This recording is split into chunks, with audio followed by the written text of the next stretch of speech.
destrucción prematura de glóbulos rojos. Pero en este caso hay que hacer algunas precisiones acá. ¿En qué momento se puede destruir un glóbulo rojo? Lo que le dije inicialmente. La médula ósea produjo glóbulos rojos, pero salieron defectuosos. ¿Cuáles son los defectos más importantes que puede haber en un glóbulo rojo? El glóbulo rojo tiene su membrana, ¿no es cierto?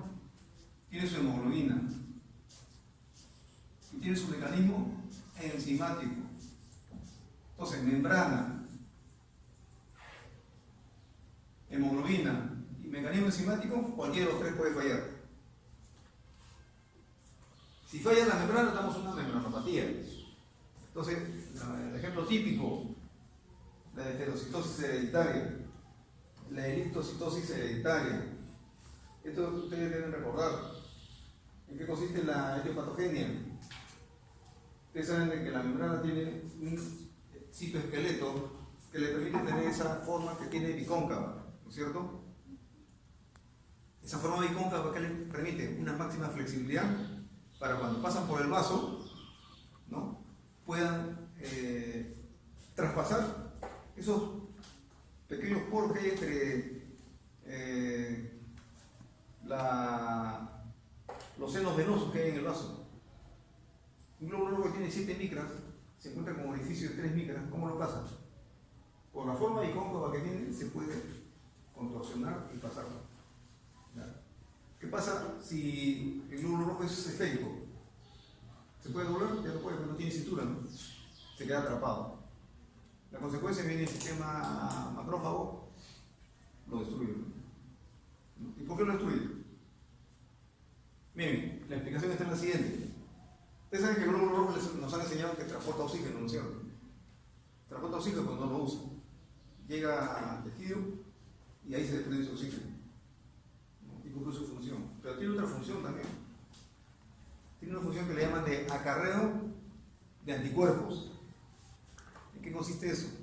Nuestro organismo está sujeto a tal cantidad de patógenos invasivos que el mecanismo inmunológico va produciendo anticuerpos que logran obviamente destruir y equilibrar la balanza entre lo que invade y lo que el mecanismo inmunológico logra frenar.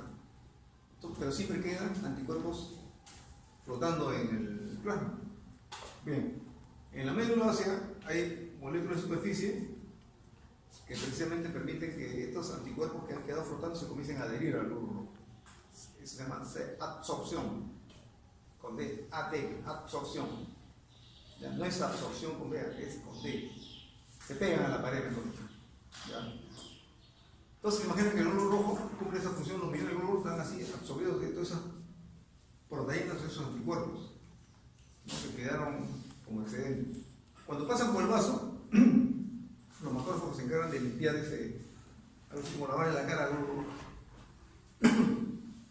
Pero ¿qué pasa cuando el glóbulo rojo no puede pasar esos espacios que hay de los senos del vaso? Quedan atrapados ahí. Y los macrófagos son un intento de limpiar esos anticuerpos que están en la superficie y comienzan a arrancar también porciones de membrana, ¿no? Y ahí es donde se destruye el glóbulo rojo. Bien. Entonces, eso es un mecanismo, la membranopatía, que acorta el tiempo de vida media. Está de más decir que esto se debe a que hay algunas proteínas que no están bien estructuradas en el citoesqueleto. Es el caso de la anilina, la pectrina, la banda 3. ¿No? Cuando hay eso, comienzan a haber esos fenómenos de esterocitosis. Falla el mecanismo de los hematídeos. Y aquí estamos hablando de trastorno congénito. Ustedes conocen ya muy bien lo que es la anemia falciforme, por ejemplo. La anemia falciforme, ¿no?, se producen los famosos drepanocitos. ¿Qué son los drepanocitos? Claro, ¿no? Son glóbulos con forma de oso. ¿A qué se debe ese mecanismo? Desde el punto de vista etiopatogénico. El cambio de una valina por un vitamina. Una valina por arginina. ¿Ya? ¿En dónde? ¿En la alfa globulina o en la beta globulina? beta-globulina. ¿Ya? ¿Qué ocasiona ese simple cambio de aminoácidos? Normalmente el glóbulo rojo son 4 globinas, ¿eh? 2 pares, 2 alfas, alfa 1, alfa 2, beta 2, beta 1. ¿Ya? Aquí en el centro tienen una especie de ojal, es como una especie de un pequeño saco, en donde está el núcleo ahí, adentro, está el núcleo.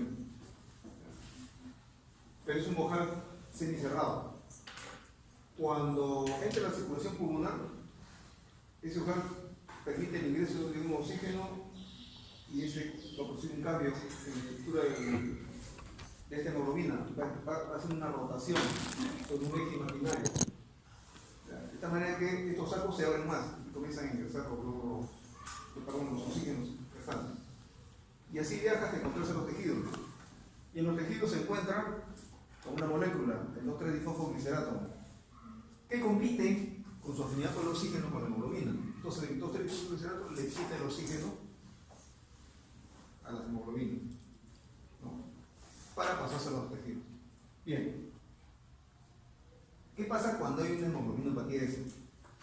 No sucede todo este fenómeno, sino que adicionalmente comienzan a cristalizarse. Cuando entrega su oxígeno a los tejidos, comienzan a formarse empalizadas de glóbulos de hemoglobinas, una detrás de otra.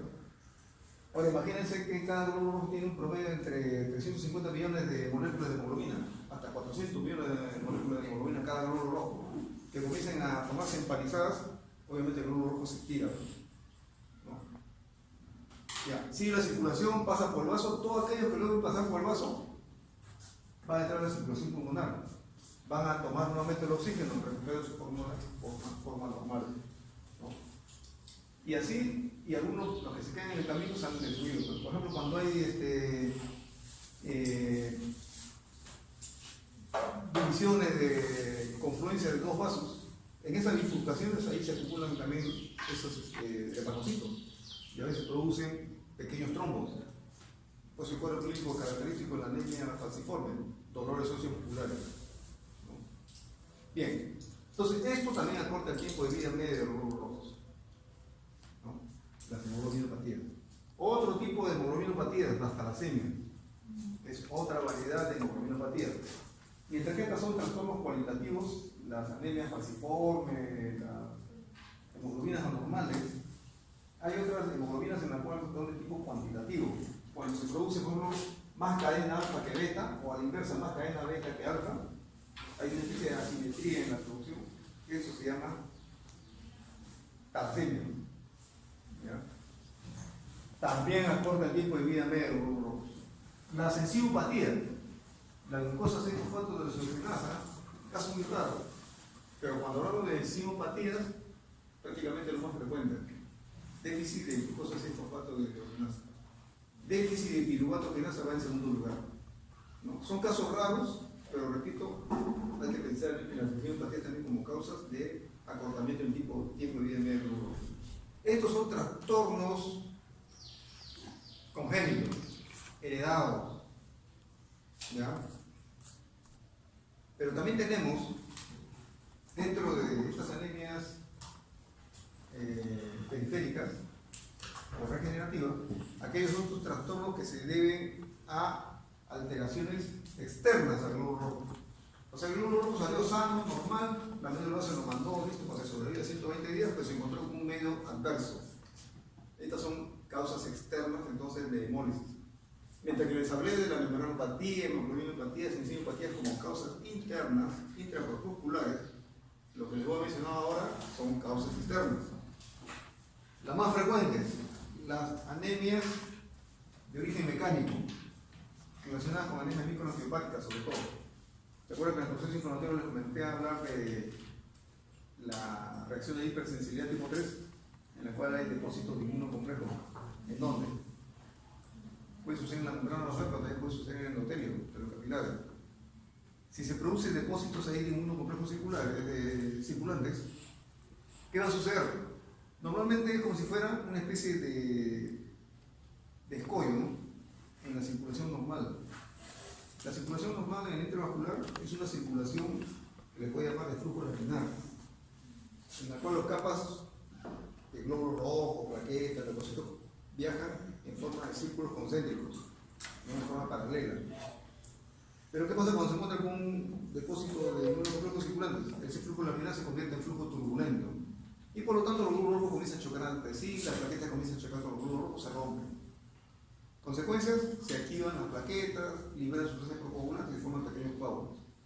Anemia microangiopática, porque se están destruyendo los glóbulos rojos, ¿no? De origen mecánico, obviamente, es eso. Si fuera fibrina, igualito. Las fibrinas son como una especie de sogas, ¿no?, que están tiradas ahí en el endotelio y pasan a una estructura como son los glóbulos rojos por esas sogas y son cortadas, ¿no? Bien, pero también hay otras anemias, ¿no? No solamente ese tipo de anemia microangiopática, también puede suceder anemia por algunos fármacos, ¿no? Por ejemplo, un fármaco que puede entrar normalmente a la circulación no tiene propiedades inmunogénicas, pero tan pronto se absorbe sobre las proteínas de membrana del glóbulo rojo, ese complejo formado por proteínas de membrana del glóbulo rojo más el fármaco, ese complejo sí tiene propiedades inmunogénicas, que se llama fenómeno absteno. Entonces, ese es un ejemplo de hemólisis. Se activa el complemento, se fijan los anticuerpos y se destruye el glóbulo rojo. Otro fármaco que puede ocasionar lo siguiente, que se forma un anticuerpo dirigido contra el fármaco. Ese complejo, antígeno-anticuerpo, se absorbe al glóbulo rojo.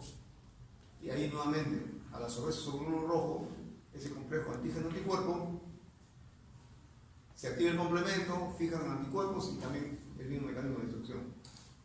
Otro mecanismo, que el fármaco se absorbe sobre el glóbulo rojo y transforma las proteínas de superficie del glóbulo rojo.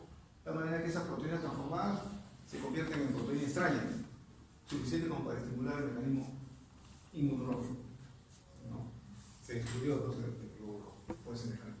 Y en fin, hay una serie de mecanismos de este tipo que explican por qué un fármaco puede destruir un glóbulo rojo. Tenemos, a ver, sustancias tóxicas. El veneno de la araña, por ejemplo, casera, tiene esa propiedad hemolítica, ¿no? ¿Cuál es el nombre científico de la Loxosceles laite? No sé qué es el nombre científico de la araña casera. Acuérdense, porque a veces en el internado también llegan pacientes, me acuerdo de ese hemólisis por el veneno de la araña casera y diagnóstico, picadura de araña. Otro pone mordedura de araña. ¿Tiene dientes? No tiene dientes, ¿no? Bueno, el diagnóstico es loxocelismo. A propósito de arañas, la vida de araña, su nombre científico, Latrotectus martani. Entonces también causa hemólisis. Otras causas, a ver, algún patógeno que ingresa al glóbulo rojo y lo destruya. Ya, malaria, paludismo. ¿Qué más?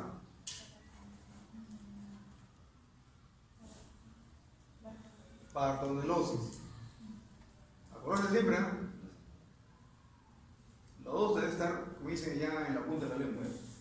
No olvides el sacrificio de Carrión.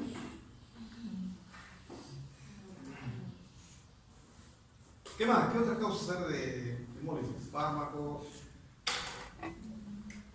sustancias tóxicas,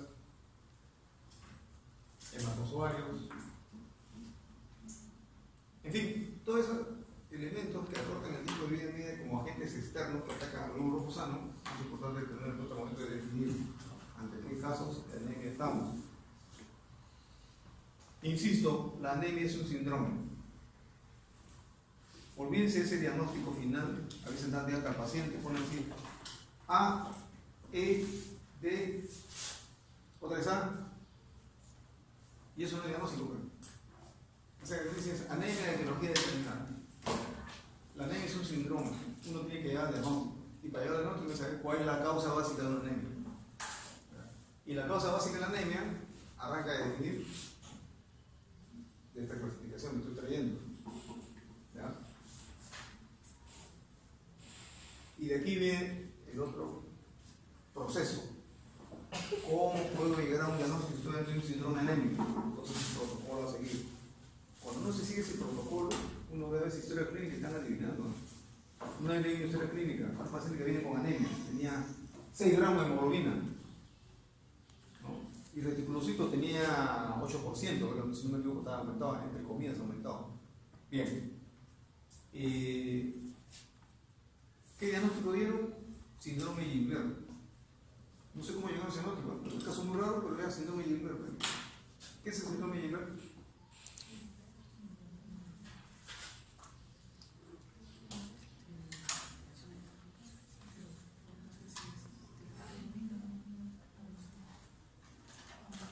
Miren, es un trastorno congénito relacionado con alteraciones en el metabolismo de la bilirrubina, la incapacidad del hepatocito de glucuronizar la bilirrubina indirecta. Estamos en fenómeno de bilirrubina. Pero es un caso muy raro, no sé cómo llegaron a ese diagnóstico, pero así estaba la historia clínica. Pasó 6 meses, al parecer se dieron cuenta que no subía el tratamiento y llegan a otro diagnóstico nuevamente errado. Anemia hemolítica de tipo inmune. Anemia, miren, no es diagnóstico, es síndrome. Igual, esperaría luego 3 meses, 4 meses. Y de repente algo así como el cuento del burro flautista, se llegó. ¿No? Pidieron test de Ham, nada más test de Ham pidieron, ¿no? Ni siquiera vieron un protocolo así de test de Ham positivo. Entonces el paciente tenía hemoglobina paroxística. Pero no se notaba un órgano a seguir ahí. Hay que evitar eso. La única manera de llegar a un diagnóstico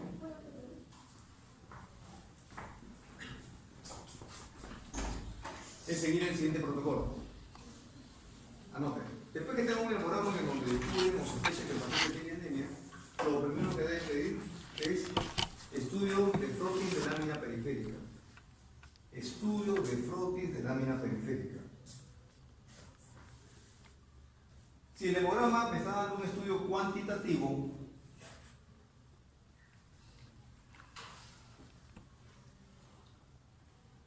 el frotis de lámina periférica me va a dar el estudio cualitativo. ¿Ya? ¿Qué vamos a encontrar ahí? Estos números se van a reflejar en la lámina periférica.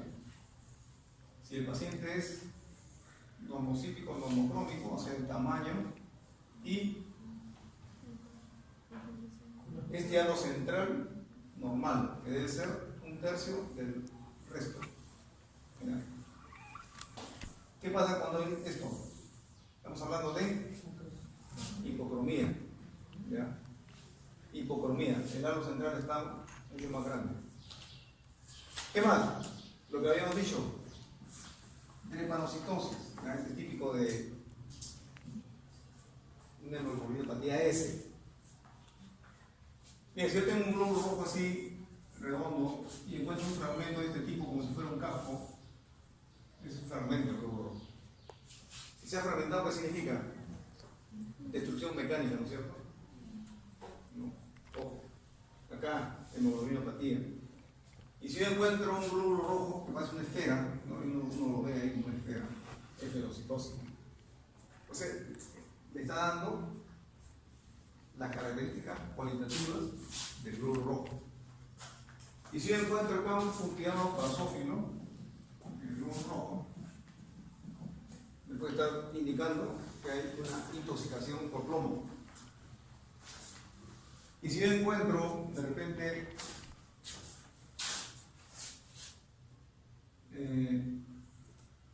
ahí vamos a poner ya una especie de sortija característico de un plasmodium vivax. Y si yo encuentro una sortija pero con 2 puntos, esa es una anemia plasmodium falciparum, más peligroso. Muy raro, ¿ya? Pero hay que tener ojo de ver ahí. Pero bueno, si el laboratorio informa eso, pensar rápidamente al promedio falciparum. Entonces, esto me da la lámina periférica, que no me lo vea el hemograma. Recordar. Bien, estudio de lámina periférica. ¿Qué más podemos observar? Aparte del estudio de lámina periférica y pedir al laboratorio para hacer nuestro protocolo de análisis. Recuento de reticulocitos.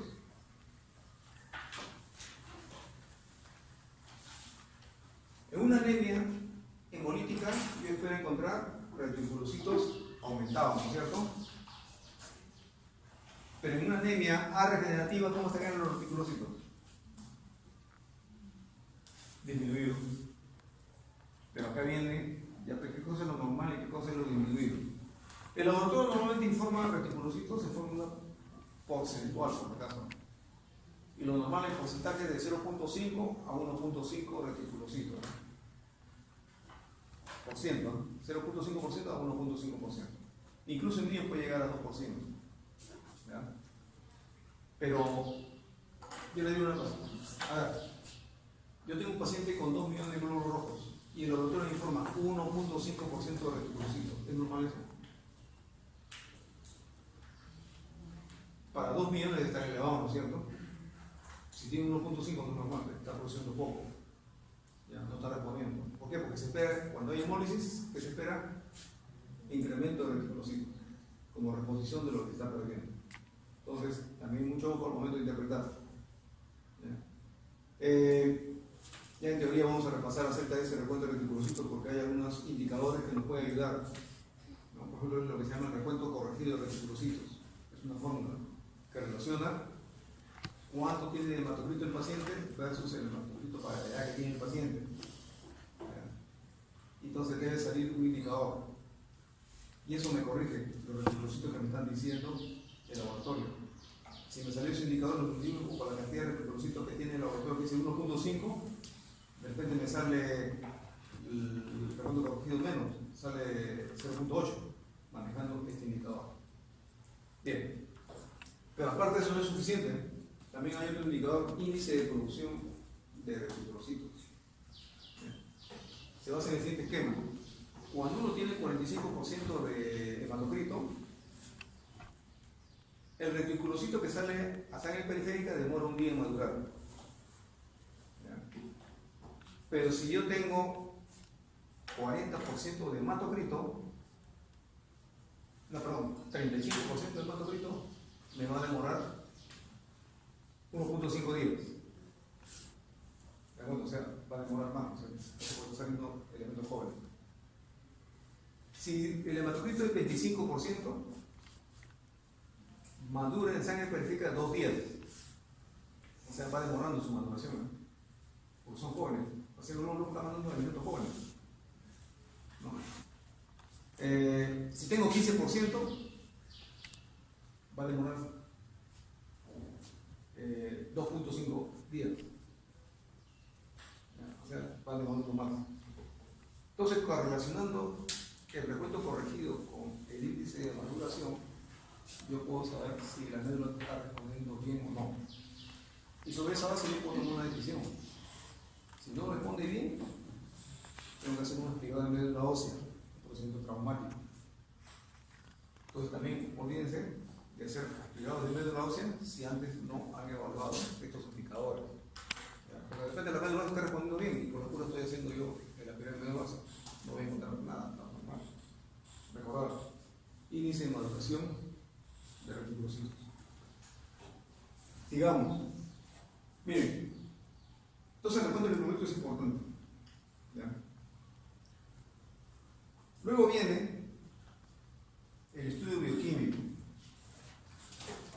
En el estudio bioquímico, ¿qué nos interesa? Dosaje de bilirrubina. Si estoy hablando de una hemólisis, ¿qué predomina?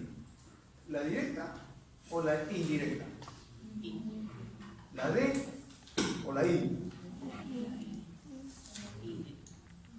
Levante la mano lo que dice la D. Levante la mano lo que dice la I. Ya, muy bien.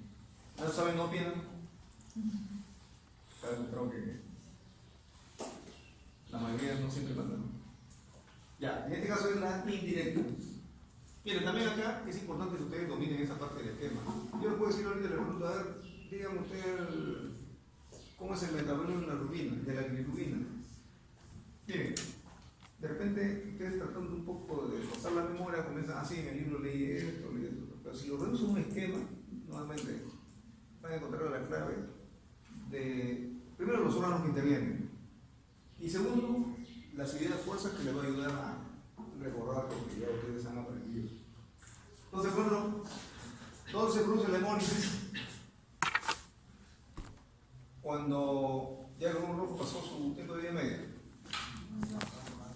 Ya, en el vaso. Entonces vamos a dibujar acá el vaso, ¿no es cierto?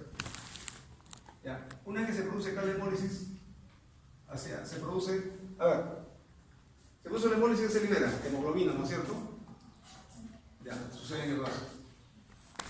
De la hemoglobina se desprende la globina, en la cual esta globina va a formar parte del pool de aminoácidos que tiene nuestro organismo.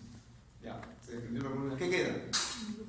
Núcleo N, ¿no es cierto? Sí, seguimos en el vaso.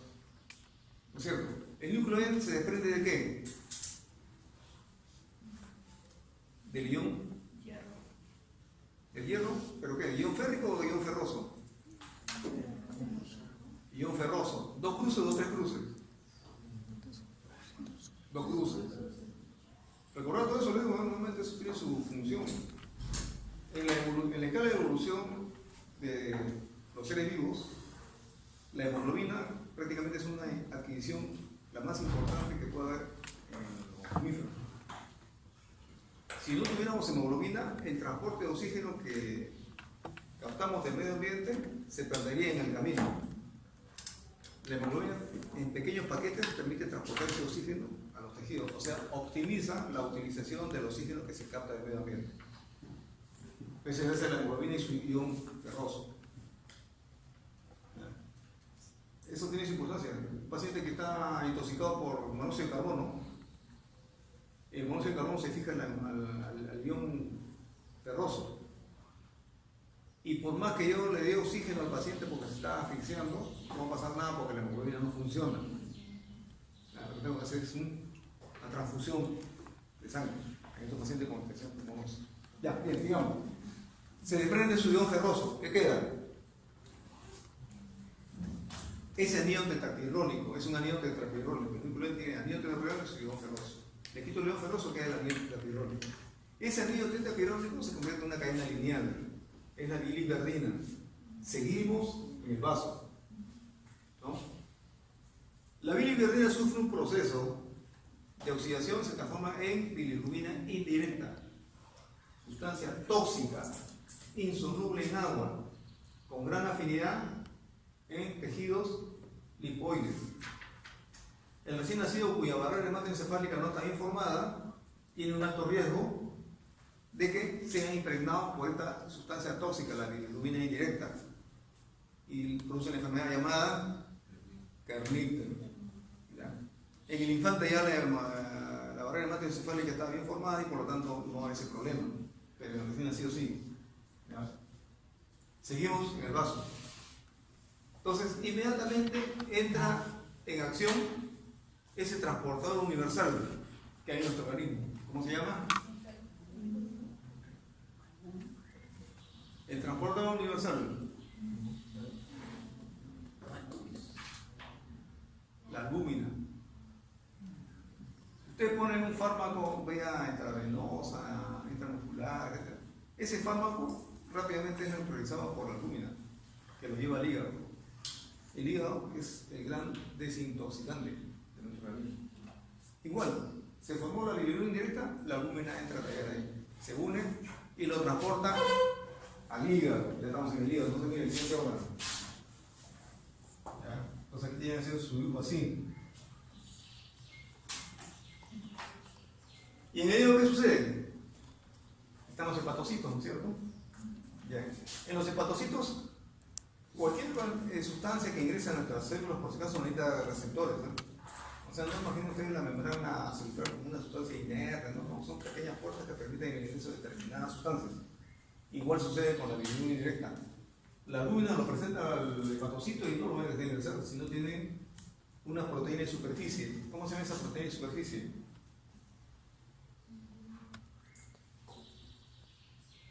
Proteína Y, proteína Z. En el recién nacido, como estas proteínas no están informadas, producen la ictericia fisiológica del recién nacido. ya pasan unos cuantos días, están bien ensambladas, no pasa nada, ya comienza a permitir el ingreso de la bilirrubina indirecta al hepatocito. Ahí les hablé de la enfermedad de Gilbert-Rotor, son trastornos en los cuales estas proteínas no van a permitir también el acceso, ¿no? Y comienza a haber problemas de glucuronización.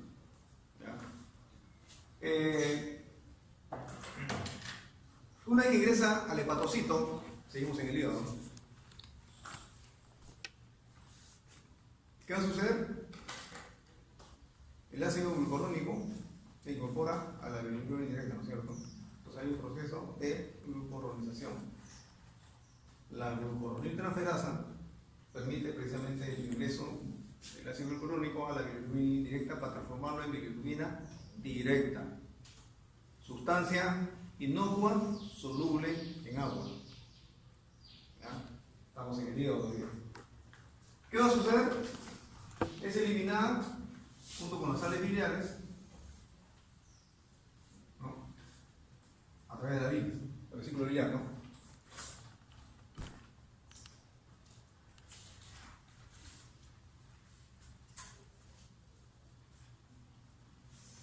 Una vez que se elimina, el 80% es resolvida. Acabo de dibujar el duodeno, ¿no? Este es el duodeno. A lo largo del tracto intestinal, el 80% se absorbe y entra a la circulación. El 20% es eliminado junto con las heces. Acabo de dibujar el marco cólico.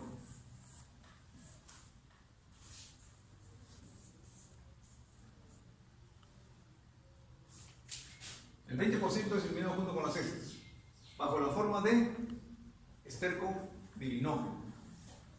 Su forma oxidada es la estercobilina, que es la que da coloración a las heces. El 80% que ha sido reabsorbido a lo largo del tracto intestinal es eliminado junto con los riñones, bajo la forma de urobilinol. Forma oxidada es la urobilina, que da coloración a las orinas. Entonces, mira, ustedes se dan cuenta, si hacen este dibujito y le agregan los numercitos que les he mencionado, ya van a tener una idea que tiene una utilidad. La utilidad consiste en lo siguiente: hacer una clasificación de la hiperbilirubinemia. Entonces hay una hiperbilirubinemia prehepática y hay una hiperbilirubinemia poshepática.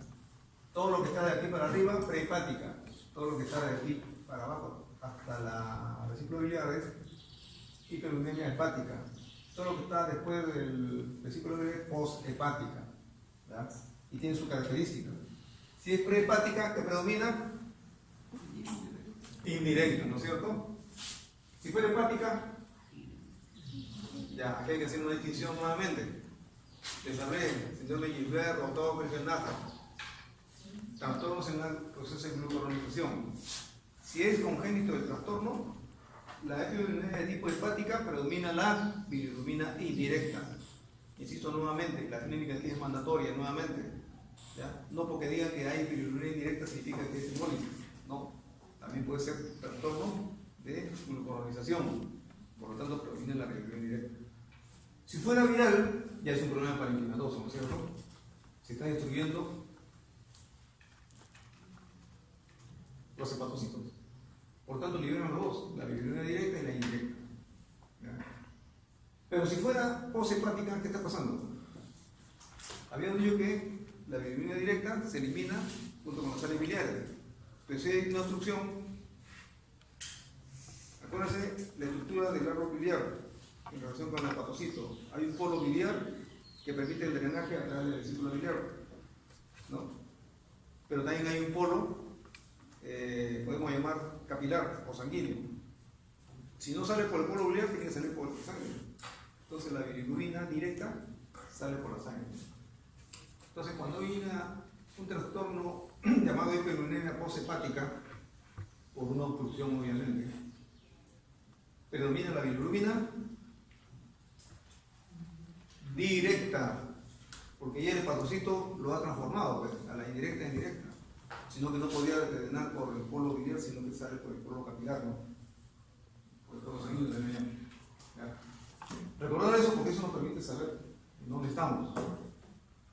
Entonces, ese es estudio de bilirrubina. Estamos en estudio bioquímico, ¿cierto? Deshidrogenasa láctica también es importante. ¿Por qué? Porque cuando hay hemólisis, se libera deshidrogenasa láctica. ¿Ya? La aptoglobina, ¿se acuerdan que yo lo mencioné como un reactante de fase agudo positivo? Ya, en este caso disminuye. ¿Por qué? Porque la aptoglobina tiene una propiedad, unirse con la hemoglobina libre. Y al unirse forma un complejo y por lo tanto ya no puede ser captado por el laboratorio. Entonces, ¿cómo se interpreta? Disminución de la aptoglobina. Señal de que hay hemólisis. Entonces, todo ese estudio bioquímico me permite conectarme a dónde estoy frente a un paciente anémico. Sigamos. ¿Qué otros estudios? El test de Kuhn. El test de Kuhn también me ayuda. Ya los estudios del señor test de Kuhn, ¿no? ¿Qué es el test de Kuhn? ¿Le aviso a la doctora?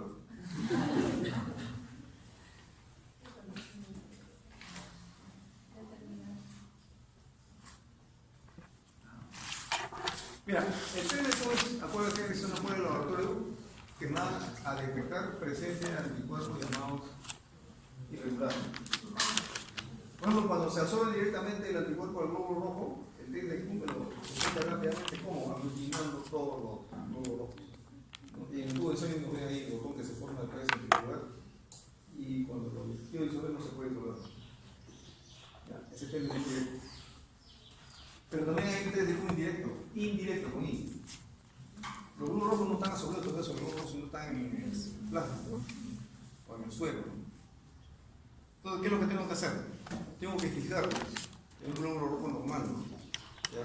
¿Para qué? Una vez fijado, recién aplico la otra prueba, el test de Kuhn indirecto. Por eso se llama indirecto, porque tengo que pasar por un paso intermedio de fijarlos a un glóbulo rojo normal. Una vez que están absorbidos ahí recién yo lo puedo detectar. ¿No? Entonces eso me dice que hay anticuerpos en el paciente, pero que están en el suelo.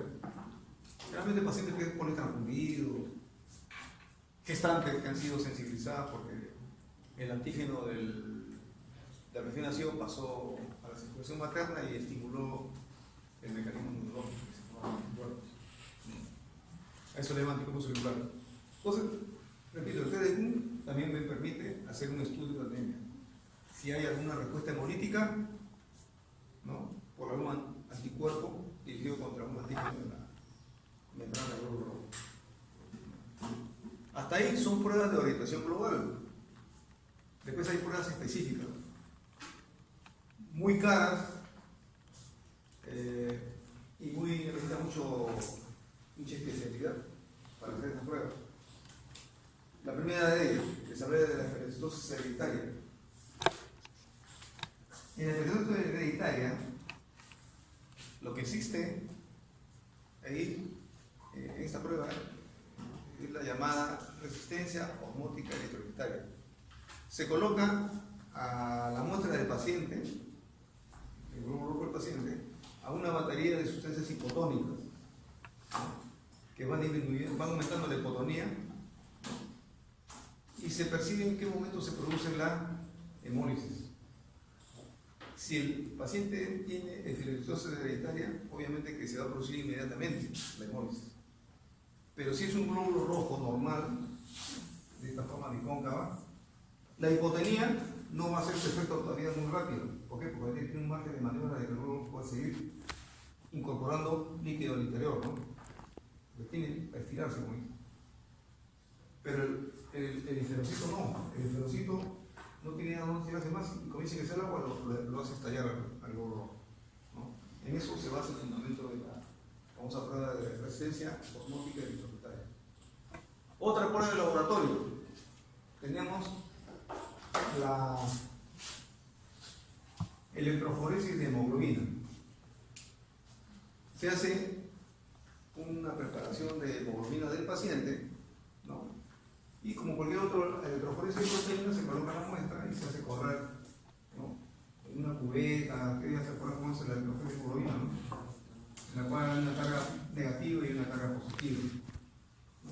Y comienza a correr la muestra que se ha sembrado acá a lo largo de la tira de papel, ¿no? Bien. Nosotros tenemos normalmente tres tipos de hemoglobina. La más frecuente, la de mayor porcentaje, casi el 97% es la hemoglobina A, tipo A. No estamos hablando del grupo sanguíneo, así le llaman hemoglobina A de adulto. Después hay una variante de esa hemoglobina A y la A2. Y por último hay un rezago, hemoglobina fetal, ¿ya? Menos del 1%. Esas son las tres hemoglobinas que tenemos. Cualquier otra hemoglobina que se presente en esta electroforesis de hemoglobina se considera patológica. La S es una E, ya hablamos. Pero hay otras, hay varias. Le llaman la alteración de la hemoglobina llamada C, E, O, HAR, varias hay, ¿no? Pero es importante hacer los estudios con esta electroforesis de hemoglobina. Tenemos el test de Hahn. En el test de Hahn, el concepto es el siguiente, que el complemento actúa sobre todas nuestras células.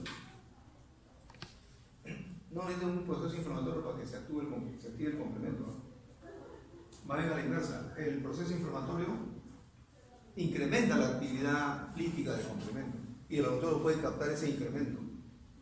Pero cuando estamos en condiciones normales no puede captar en el laboratorio esas propiedades de actividad lítica del complemento, pero está ahí presente, es fisiológico. ¿Qué pasa en la enfermedad llamada hemoglobinúria paroxística nocturna? Hay un conjunto de proteínas de superficie que cuando la célula es joven permite neutralizar la actividad lítica del complemento. Están ahí que defienden, ¿no? Cuando quiere formarse una sustancia que induce la hemólisis, esta proteína de superficie lo neutralizan, porque están en la superficie y bien ensambladas. ¿Qué pasa en los pacientes que no tienen ensamblaje de esas proteínas? La presentan, pero no están bien ensambladas, no cumplen su función. Son rápidamente destruidas por la actividad lítica del complemento. El test de Hahn permite captar esa actividad. En este caso es una batería. Básicamente es colocar los glóbulos rojos del paciente ante un plasma normal, un plasma acidificado y un plasma del mismo paciente.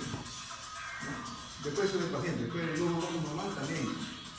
Ante un plasma normal, un plasma acidificado y un plasma del paciente. ¿Cuál es la que va a producir hemólisis? El glóbulo rojo del paciente con el plasma acidificado del paciente. Estábamos en el test de Hahn, en la cual, de todos esos tubos que se han enfrentado con diferentes plasmas acidificados, el único que emboliza es el que tiene el glóbulo rojo del paciente con un plasma acidificado que contenga también el plasma del paciente. El resto no, el resto debe salir negativo. Bien, ¿de qué se trata? Que esas proteínas, precisamente el glóbulo rojo, que están deficientes en el paciente, no pueden enfrentar la actividad lítica del complemento, sobre todo cuando se encuentra acidificado, que acelera el proceso. ¿Ya? Esa es la explicación de la prueba de Mante de Hahn. Luego tenemos. Hace mucho frío, ¿no? No. Ya. Si tenemos el otro, que también dice hemoglobina paroxística, pero es afrigori. Mientras que la que se mencionó es la hemoglobina paroxística nocturna, tenemos otra llamada hemoglobina paroxística afrigori, nombre afrío, ¿no? Se da en los países nórdicos, obviamente donde hace bastante frío, ¿no? Y en nuestros países, los climas en invierno, en los Andes ni hablar, ¿no? ¿Ya? ¿Qué sucede?